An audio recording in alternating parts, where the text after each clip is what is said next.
Why does your mind never seem to stop? Even when everything around you is quiet, your thoughts keep moving. One thought becomes another, then another, then another. And before you even notice it, you're not here anymore. You're somewhere else, replaying something that already happened, imagining something that might happen, questioning what you said, what they meant, what you should have done, what could go wrong, and what it all means. Your body may be still, but your mind keeps walking through memories, through fears, through unfinished conversations, through futures that may never arrive. And the strange thing is, part of you believes this is helping you tell yourself, I'm just trying to understand. I'm just trying to be prepared. I'm just trying to make the right decision. But after a while, thinking stops feeling useful and starts feeling heavy. Because the more you think, the less clear things become. The more you search for certainty, the more uncertain you feel. The more you try to solve your mind, the louder it gets. And maybe that's the part no one talks about. Overthinking doesn't always feel like fear. Sometimes it feels like responsibility. It feels like intelligence. It feels like being careful. It feels like control. And that's why it's so difficult to let go of.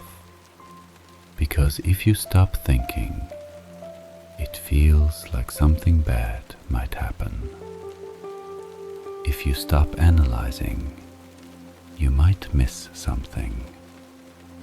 If you stop preparing, you might lose control.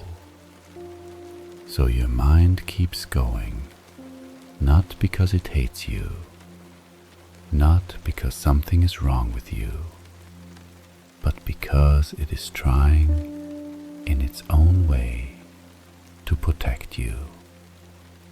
But sometimes protection becomes a prison. Sometimes the mind keeps building walls long after the danger is gone, and you start living inside thoughts instead of living inside your life. You begin to mistake thinking for solving. You begin to mistake worrying for preparing. You begin to mistake mental noise for awareness. But they are not the same. Thinking can help you, but overthinking keeps you trapped. Reflection can guide you, but rumination keeps you circling. Awareness can calm you, but fear disguised as logic can keep you awake for hours. And if you've ever laid in bed, staring at the ceiling, feeling tired but unable to rest, you know this feeling. The room is quiet, the world is still, but your mind is wide awake, bringing up everything except peace. Maybe something someone said, maybe a decision you need to make. Maybe a mistake from years ago. Maybe a future that hasn't happened yet. And even though nothing is happening inside your mind, everything feels urgent. This is what overthinking does. It turns silence into noise.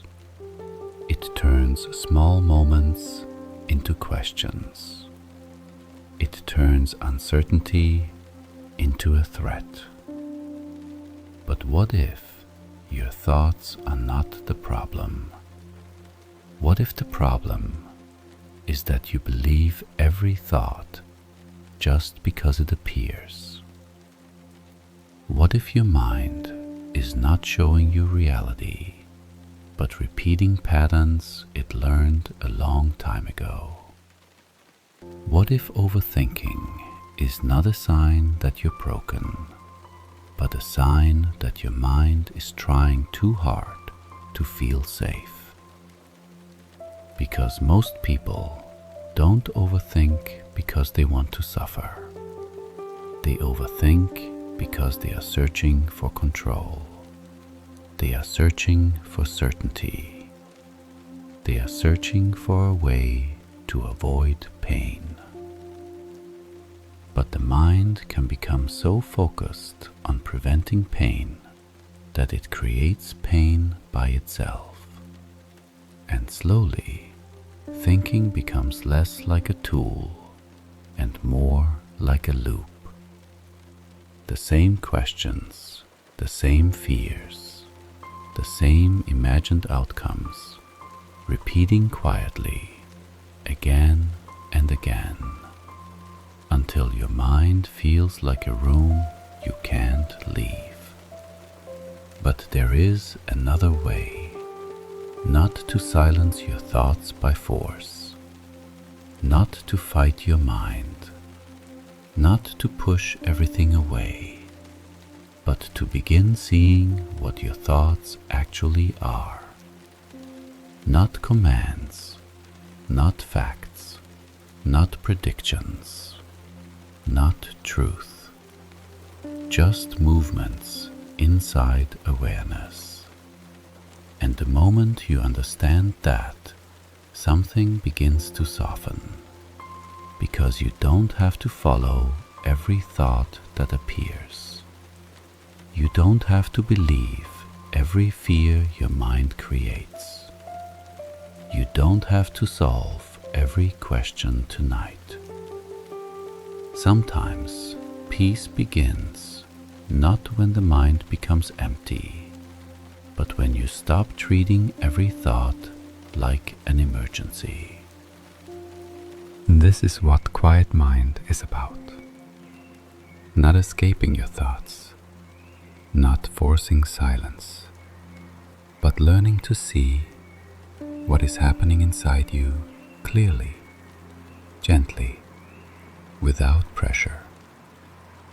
Because once you stop believing that every thought needs your attention, your mind begins slowly to quiet itself.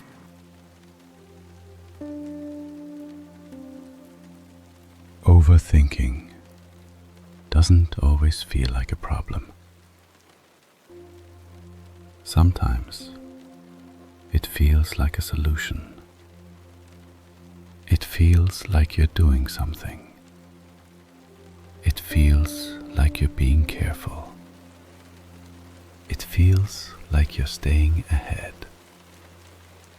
Because when life feels uncertain, your mind starts searching for something to hold on to, some answer, some explanation, some plan, some way to feel safe.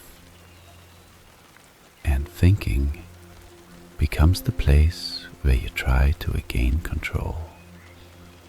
You replay the conversation because maybe if you think about it one more time, you'll finally understand what they really meant. You imagine the future because maybe If you prepare for every possibility, nothing will surprise you. You question your choices because maybe if you analyze them enough, you won't make the wrong one. And for a while, it feels responsible. It feels intelligent. It feels necessary. But slowly, something changes. Thinking stops being useful and starts becoming endless. You're no longer solving the problem. You're circling it again and again and again. And the reason it's so hard to stop is because overthinking gives you a feeling, not a solution, but a feeling. The feeling that you are in control, even if nothing has changed, even if no decision has been made, even if you feel more exhausted than before.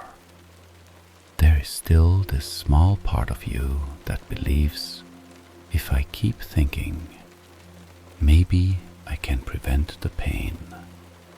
Maybe I can stop the mistake. Maybe I can avoid the rejection. Maybe I can make sure nothing goes wrong. But life doesn't work that way. You can think about something for hours and still not control what happens next. You can imagine every possible outcome and still be surprised. You can prepare every sentence and still be misunderstood. You can replay the past 1,000 times and still not change it. This is where overthinking becomes painful, because the mind is trying to control something that was never fully controllable. And when it fails, it doesn't stop. It tries harder. It thinks more. It analyzes deeper. It creates more scenarios, more questions, more fears, more ifs, more maybes. And suddenly, your mind is not helping you anymore. It's trapping you inside the illusion that one more thought will finally give you peace. But peace rarely comes from one more thought. Sometimes one more thought only creates another one, and another one, and another one, until the original problem is buried under layers of imagined problems. This is why overthinking feels so convincing, because it doesn't arrive as panic. It often arrives as logic. It says, let's just think this through. Let's just be careful. Let's just make sure. Let's just look at it again. And those words sound reasonable. They sound mature. They sound safe. But underneath them, there is often fear. Fear of being wrong. Fear of losing control. Fear of being judged. Fear of not knowing. Fear of feeling pain before you're ready. And because fear can disguise itself as intelligence, you may not even notice that your mind is no longer seeking truth. It is seeking safety. And safety is not the same thing as clarity. Clarity is quiet. Fear is loud. Clarity feels simple. Fear keeps adding more questions. Clarity gives you space. Fear makes everything feel urgent. So when your mind keeps asking, what if, What if? What if? It may not be trying to find the answer. It may be trying to escape the feeling of not knowing. And this is one of the deepest roots of overthinking. The mind struggles to sit with uncertainty. It wants the answer now. It wants the outcome now. It wants reassurance now. It wants proof that everything will be okay. But some parts of life do not give proof. Some things remain unclear. Some people remain unpredictable. Some decisions require trust. Some moments require patience. Some answers only appear after you move, not before. But overthinking wants the answer before the step. It wants certainty before the choice. It wants peace before the risk. And because it cannot get that certainty, it keeps spinning. This is why you can feel stuck, even when nothing is physically stopping you. Because your body is ready, but your mind is still negotiating, still checking, still asking, still replaying, still searching for a guarantee.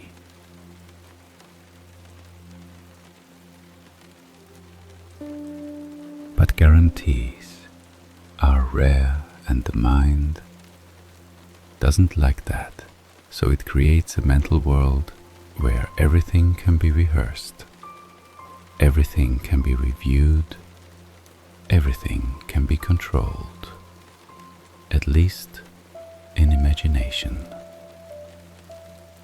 But imagination is not the same as reality. You can prepare for 1,000 versions of a moment, but you can only live one. You can imagine 100 ways something could go wrong, but most of them will never happen. You can spend the whole night trying to protect yourself from a future that may never arrive. And while you're doing that, life is still here. The room is still here. Your breath is still here. Your body is still here. But your attention is somewhere else. Somewhere in the past, somewhere in the future, somewhere inside a conversation that is no longer happening, somewhere inside a fear that has not arrived. And the more your attention leaves the present, the less safe the present feels. Because safety is not only about what is happening, it is also about where your attention is. If your attention is always inside danger, your body begins to feel as if danger is here, even when it isn't. If your mind keeps showing you problems, your nervous system may begin to live inside them. This is why overthinking can make you tired, even if you did nothing, because mentally you have been everywhere. You have argued, prepared, defended, explained, regretted, predicted, and feared, all inside your own mind. And by the time you try to rest, you are exhausted, not from action, but from mental movement. This is what most people misunderstand. Overthinking is not just thinking too much. It is thinking without arriving. It is movement without direction. It is effort without release. It is control without peace. And at some point, you have to ask yourself, is this thought helping me see clearly, or is it only helping me feel temporarily in control? because those are not the same. A helpful thought creates clarity. An anxious thought creates more thoughts. A useful reflection leads somewhere. Overthinking keeps returning to the same place. So the goal is not to stop thinking. The goal is to notice when thinking has stopped helping. To notice the moment where reflection becomes rumination, where preparation becomes fear, where carefulness becomes control, where control becomes exhaustion. And once you notice that moment, you don't have to fight it.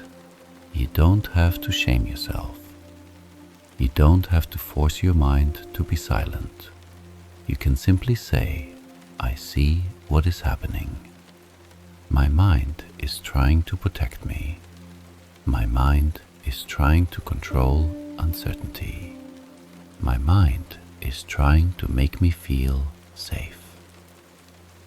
And sometimes just seeing that is enough to loosen the loop.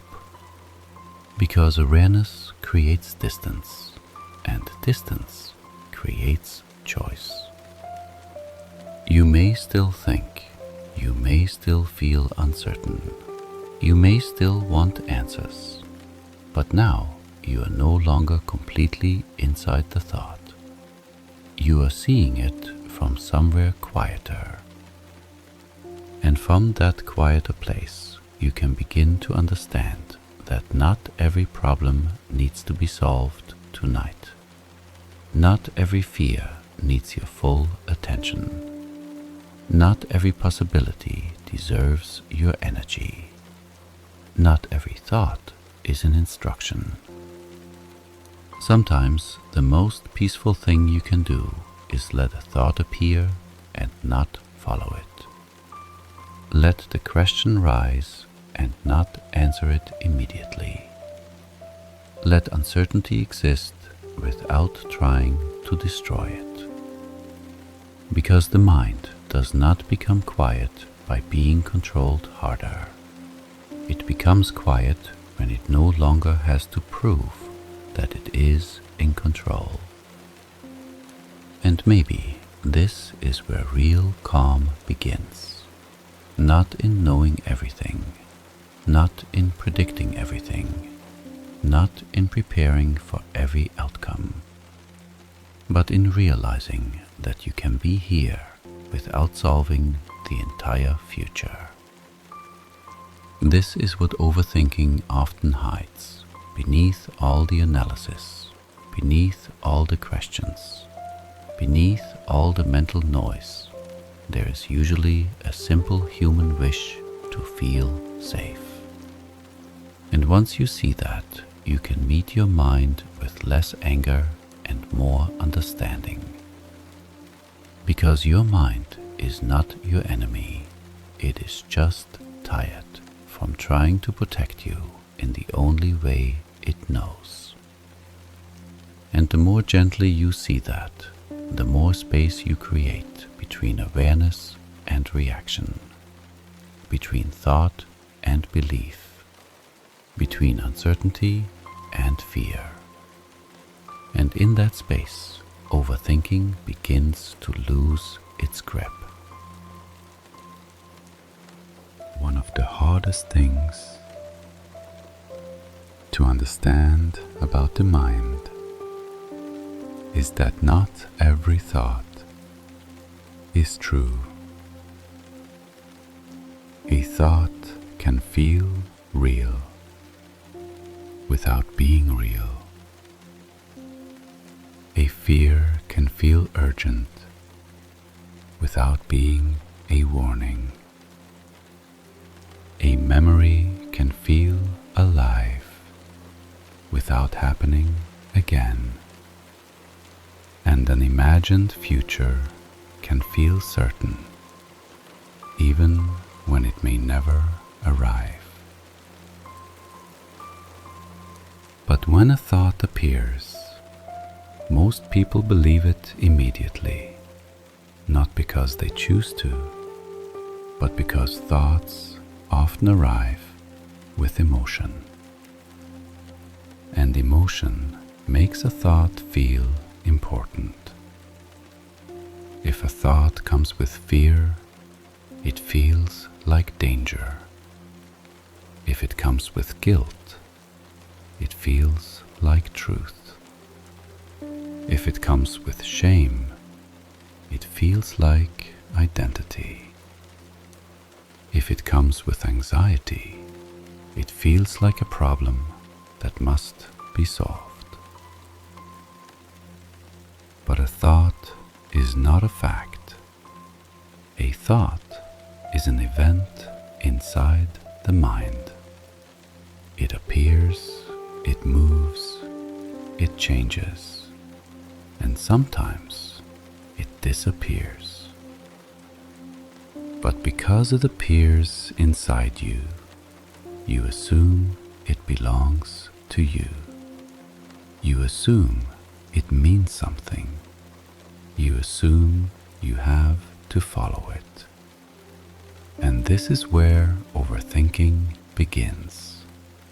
Not with the thought itself, but with the belief that the thought requires your attention. A simple thought appears. What if this goes wrong? And suddenly, your entire body responds. Your chest tightens. Your focus narrows. Your breathing changes. Your mind begins searching for answers, for reassurance, for control. But what actually happened? Nothing outside you changed. The room is still the same. The night is still quiet. Your body is still safe. But one thought appeared, and your entire inner world shifted around it. This is the power of believing every thought. The mind can create a storm without anything happening. It can create danger without danger being present. It can create rejection before anyone rejects you. It can create failure before anything begins. And if you don't notice this, you begin living inside thoughts as if they are reality. You think they don't like me, and your body feels rejected. You think I'm going to fail, and your body feels defeated. You think something bad will happen, and your body begins preparing for something that isn't here. And the more often this happens, the more the mind learns that thoughts are emergencies. Every thought needs analysis. Every fear needs solving. Every doubt needs attention. Every possibility needs to be reviewed. And slowly, the mind becomes trained to react to itself. This is why overthinking feels so endless, because you are not only thinking about life, you are thinking about your thoughts. You are reacting to your thoughts. You are questioning your thoughts. You are trying to control your thoughts. And the more you do that, the louder they become. Imagine sitting beside a river and watching leaves float past you.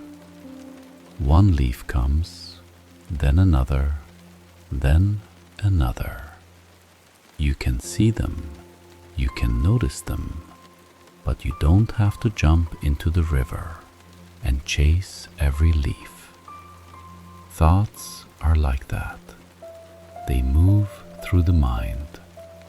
Some are useful, some are random, some are painful, some are strange, some are old, some are not even important. But overthinking begins when you jump in, when you grab one thought and hold it tightly, when you say, "This must mean something, this must be solved, this must be answered right now." And suddenly, you're no longer watching the river.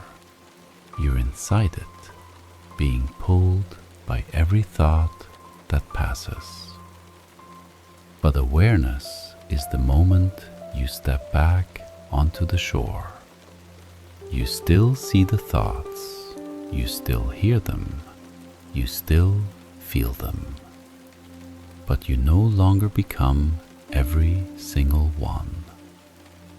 This is not easy at first, because some thoughts feel very convincing, especially the ones that repeat again and again. A repeated thought can start to feel like truth, not because it is true, but because it is familiar. And the mind often mistakes familiarity for reality. If you think something long enough, it begins to feel solid. If you fear something often enough, it begins to feel likely. If you tell yourself a story enough times, it begins to feel like identity. But repetition does not make something true. It only makes it easier for the mind to return to it. This is why certain thoughts come back at night, not because they are more true, but because the mind has walked that path many times before. The path is familiar, the emotion is familiar, the fear is familiar, the story is familiar. And familiarity can feel like truth. You may have a thought like, "I always ruin things," or "I'm not enough," or "This will never change," or "They must be upset with me." And in the moment, those thoughts can feel completely real. But if you look closely, they are not facts. They are interpretations. They are predictions. They are old patterns. They are emotional conclusions created by a mind trying to make sense of uncertainty. And when you stop treating them as facts, you create space. Space to ask, is this true? Or is this familiar? Is this happening now? Or is my mind remembering pain? Is this a warning? Or is this fear wearing the mask of logic? These questions do not silence the mind immediately, but they change your relationship with the mind. Because instead of obeying every thought, you begin to observe it. Instead of fighting every thought, you begin to understand it. Instead of becoming the thought, you begin to see it as something passing through. And this is where calm begins. Not because your thoughts disappear, but because they stop becoming your entire reality. You can have a painful thought and still not follow it. You can have an anxious thought and still not believe it. You can have a fearful thought and still remain present. You can hear the mind speak without letting it decide what is true. This is a very quiet kind of freedom, not loud, not dramatic, not immediate, but real. Because the moment you realize that a thought is not a command, you no longer have to move where it points. The moment you realize that a thought is not a fact, you no longer have to build your life around it. And maybe this is one of the deepest shifts a person can make. To stop asking, how do I stop thinking, and begin asking, how do I stop believing every thought that appears? Because the goal is not to empty the mind. The goal is to see the mind clearly, to notice the difference between awareness and thought, between truth and fear, between what is happening and what the mind is imagining. And when you begin to see that difference, even slightly, the mind loses some of its power. Not because you defeated it, not because you controlled it, not because you forced it into silence, but because you stopped confusing its movement with reality. The thought may still come, the fear may still appear, the memory may still rise, the question may still return, but now there is space. And in that space you can breathe, you can pause, you can notice, you can choose. You can say, this is a thought, not a fact. This is a feeling, not a prophecy. This is fear, not truth. This is my mind trying to protect me. And sometimes that is enough. Not to make the thought disappear, but to loosen your grip on it. And when you loosen your grip, the thought often loosens its grip on you. Because peace does not always come from having no thoughts. Sometimes peace comes from finally understanding that you do not have to believe everything your mind says. And once you understand that, even a little, overthinking begins to feel less like a prison and more like a pattern you are learning to see through.